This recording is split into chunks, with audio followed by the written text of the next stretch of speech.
بات میں آتا ہے کہ حضرات افضل البشر بعد الانبیاء بالتحقیق، یعنی کہ انبیاء کے بعد میں سب سے اونچا مقام حضرت ابو بکر صدیق رضی اللہ تعالیٰ کا ہے۔ اللہ نے انبیاء کے بعد میں، نبیوں کے بعد میں سب سے اونچا مقام حضرت ابو بکر صدیق رضی اللہ تعالیٰ کو عطا فرمایا ہے۔ اور حضرات باقاعدہ حدیث پاک میں آتا، ابن ماجہ کی حدیث پاک ہے، مسند احمد بن حنبل میں لکھا ہوا ہے اس حدیث پاک کو کہ حضرت مولا علی شیر خدا رضی اللہ عنہ فرماتے ہیں کہ اللہ کے رسول صلی اللہ علیہ وسلم نے ارشاد فرمایا کہ لوگوں میں سب سے اعلیٰ، سب سے افضل حضرت ابو بکر اور حضرت عمر رضی اللہ عنہ ہیں۔ لوگوں میں سب سے افضل جو ہے، سب سے اعلیٰ جو ہے وہ حضرت ابو بکر رضی اللہ تعالیٰ عنہ ہے، پھر ان کے بعد میں حضرت عمر رضی اللہ تعالیٰ عنہ۔ یہ حضرت حدیث پاک ابن ماجہ شریف کے اندر ہے، اور حضرات مسند احمد بن حنبل میں حضرت امام احمد بن حنبل نے اس کو لکھا ہے۔ اور حضرت آپ یہاں سے اندازہ لگائیے کہ حضرت یہ مولا علی شیر خدا رضی اللہ تعالیٰ عنہ سے یہ حدیث پاک روایت ہے۔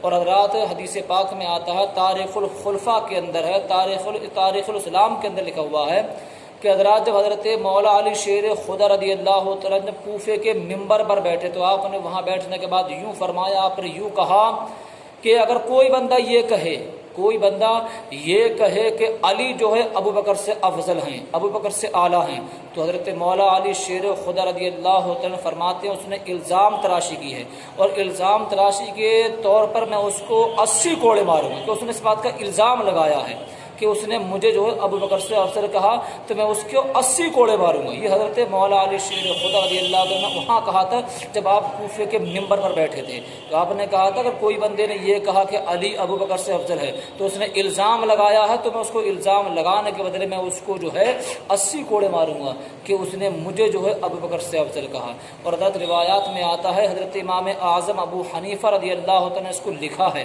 کہ حضرت مولا علی شیر خدا رضی اللہ عنہ کی بارگاہ میں ایک شخص حاضر ہوا، اس نے کہا کہ حضرت میں نے آپ کو سب سے اچھا دیکھا کہ آپ جو ہے سب سے اچھے ہو، آپ سب سے بہتر ہو، آپ سب سے اعلیٰ ہو۔ تو حضرت مولا علی شیر خدا رضی اللہ عنہ نے پوچھا کہ تم نے حضور کو دیکھا ہے؟ اس نے کہا کہ میں نے حضور کو نہیں دیکھا ہے۔ تو فرمایا تم نے ابو بکر کو، عمر کو دیکھا ہے؟ اس نے کہا کہ میں نے حضرت ابو بکر کو اور حضرت عمر کو نہیں دیکھا ہے۔ تو حضرت مولا علی شیر خدا رضی اللہ تعالیٰ نے فرمایا اگر تم یہ کہتے کہ میں نے حضور کو دیکھا ہے تو حضرت علی نے فرمایا میں تمہیں قتل کر دیتا۔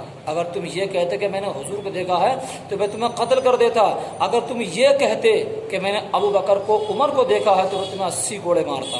یعنی کہ حضرت علی نے فرمایا کہ اگر تم یہ کہتے میں نے حضور کو دیکھا ہے تو اس کا مطلب تم نے مجھے حضور سے اچھا بتا دیا، تم نے مجھے حضور سے اعلیٰ بتا دیا۔ اگر تم یہ کہتے کہ میں نے ابو بکر کو، عمر کو دیکھا ہے تو میں تمہیں 80 کوڑے مارتا، بس نہیں کہ تم نے ابو بکر سے، عمر سے مجھے اعلیٰ بتا دیا۔ تو حضرت آپ یہاں سے اندازہ لگائیے، حضرت علی نے خود فرمایا کہ لوگوں میں سب سے اعلیٰ، سب سے بلند و بالا مرتبہ حضرت ابو بکر صدیق رضی اللہ تعالیٰ عنہ کا بعد الانبیاء میں، یعنی کہ انبیاء کے بعد میں سب سے اونچا مقام حضرت صدیق اکبر رضی اللہ تعالیٰ کا ہے۔ اور حضرت آپ یہاں سے اندازہ لگائیے، روایات میں آتا ہے کہ سب سے اونچا مقام اللہ نے اپنے پیارے رسول صلی اللہ علیہ وسلم کے پیارے خلیفہ حضرت ابو بکر کو عطا فرمایا ہے، اور اللہ نے حضرت صدیق اکبر رضی اللہ عنہ کی اپنے مقدس کلام پاک میں بہت زیادہ تعریف فرمائی، آپ کی شان کو بیان فرمایا اللہ نے۔ اب یہاں سے اندازہ لگائیے، اللہ فرما رہا والذین جاؤوا بالصدق وصدقوا به اولئک هم المتقون۔ اس آیت کو اللہ نے حضرت صدیق اکبر رضی اللہ عنہ کی شان میں نازل فرمایا۔ اللہ فرما رہا ثانی اثنین اذ ہما فی الغار اذ یقول لصاحبہ لا تحزن ان اللہ معنا فانزل اللہ سکینتہ علیہ۔ اس آیت کو اللہ نے حضرت صدیق اکبر رضی اللہ عنہ کی شان میں بیان فرمایا ہے۔ اور اللہ تبارک و تعالیٰ فرما رہا فاعف عنہم واستغفر لهم وشاورهم فی الامر فاذا عزمت فتوکل علی اللہ ان اللہ يحب المتوکلین۔ اس آیت کو اللہ نے حضرت صدیق اکبر رضی اللہ عنہ کی شان میں بیان فرمایا۔ اللہ فرما رہا ولمن خاف مقام ربہ جنتان، جو صدیق اکبر کے اندر خوف تھا اس کے تعلق سے اللہ نے فرمایا ولمن خاف مقام ربہ جنتان۔ اس آیت کو اللہ نے حضرت صدیق اکبر رضی رضی اللہ تعالیٰ عنہ کی شان میں بیان فرمایا، شان میں اس آیت کو اللہ نے نازل فرمایا ہے۔ اور آپ یہاں سے اندازہ لگائیے، اللہ تبارک و تعالیٰ نے فرمایا فَأَمَّا مَنْ أَعْطَى وَاتَّقَى وَصَدَّقَ بِالْحُسْنَى، اس آیت کو اللہ نے حضرت صدیق اکبر رضی اللہ تعالیٰ کی شان میں نازل فرمایا۔ اللہ فرما رہا وَسَيُجَنَّبُهَا الْأَتْقَى الَّذِي يُؤْتِي مَالَهُ يَتَزَكَّى وَمَا لِأَحَدٍ عِندَهُ مِن نِّعْمَةٍ تُجْزَى إِلَّا ابْتِغَاءَ وَجْهِ رَبِّ الْأَعْلَى وَلَا سَوْفَ يَرْضَى۔ ان آیتوں کو اللہ تبارک و تعالیٰ نے حضرت صدیق اکبر رضی اللہ تعالیٰ عنہ کی شان میں نازل فرمایا ہے۔ اب یہاں سے اندازہ لگائیے، اللہ فرما رہا هُوَ الَّذِي يُصَلِّي عَلَيْكُمْ وَمَلَائِكَتُهُ لِيُخْرِجَكُم مِّنَ الظُّلُمَاتِ إِلَى النُّورِ وَكَانَ بِالْمُؤْمِنِينَ رَحِيمًا۔ اس آیت کو اللہ نے حضرت صدیق اکبر رضی اللہ تعالیٰ عنہ کی شان میں نازل فرمایا۔ اللہ تبارک و تعالیٰ ارشاد فرما رہا ہے وَنَزَعْنَا مَا فِي صُدُورِهِم مِّنْ غِلٍّ إِخْوَانًا عَلَىٰ سُرُرٍ مُتَقَابِلِينَ۔ اس آیت کو اللہ نے حضرت صدیق اکبر رضی اللہ تعالیٰ عنہ کی شان میں نازل فرمایا ہے۔ اللہ تبارک و تعالیٰ جو حضرت صدیق اکبر رضی اللہ تعالیٰ نے دین کے راہ میں جو تکلیفیں جھیلی ہیں، جو مصیبتیں جھیلی ہیں، اس کے تعلق سے اللہ تبارک و تعالیٰ فرما رہا ان الذین قالوا ربنا اللہ ثم استقاموا تتنزل علیہم الملائکۃ الا تخافوا ولا تحزنوا وابشروا بالجنۃ التي کنتم توعدون۔ اس آیت کو اللہ نے حضرت صدیق اکبر رضی اللہ تعالیٰ عنہ کی شان میں نازل فرمایا ہے۔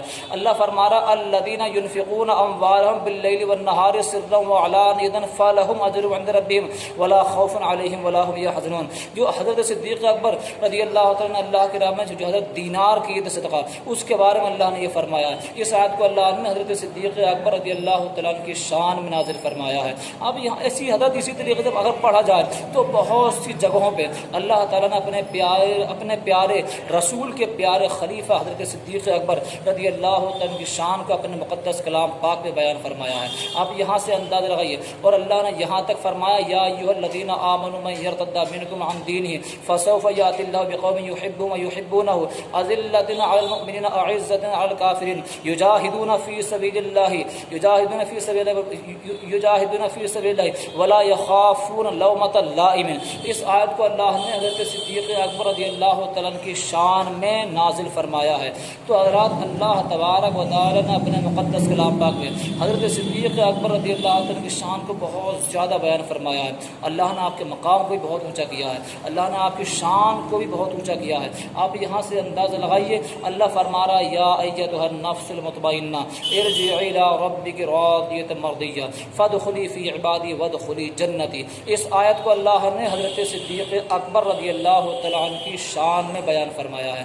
اور اللہ تبارک و تعالیٰ فرمایا واتبع سبیل من اناب الیہ۔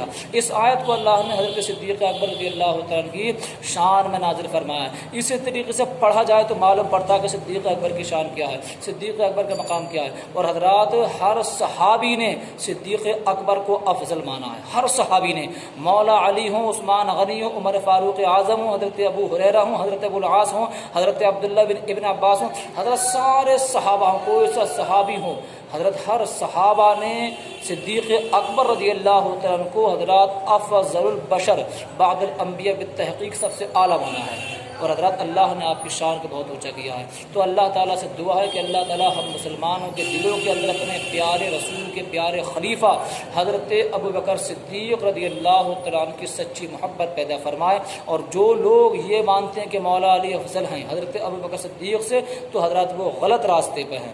حضرات اللہ نے حضرت صدیق اکبر رضی اللہ عنہ کے مقام کو سب سے اونچا کیا ہے۔ اللہ تعالیٰ ہم مسلمانوں کو نیک عمل کی توفیق عطا فرمائے۔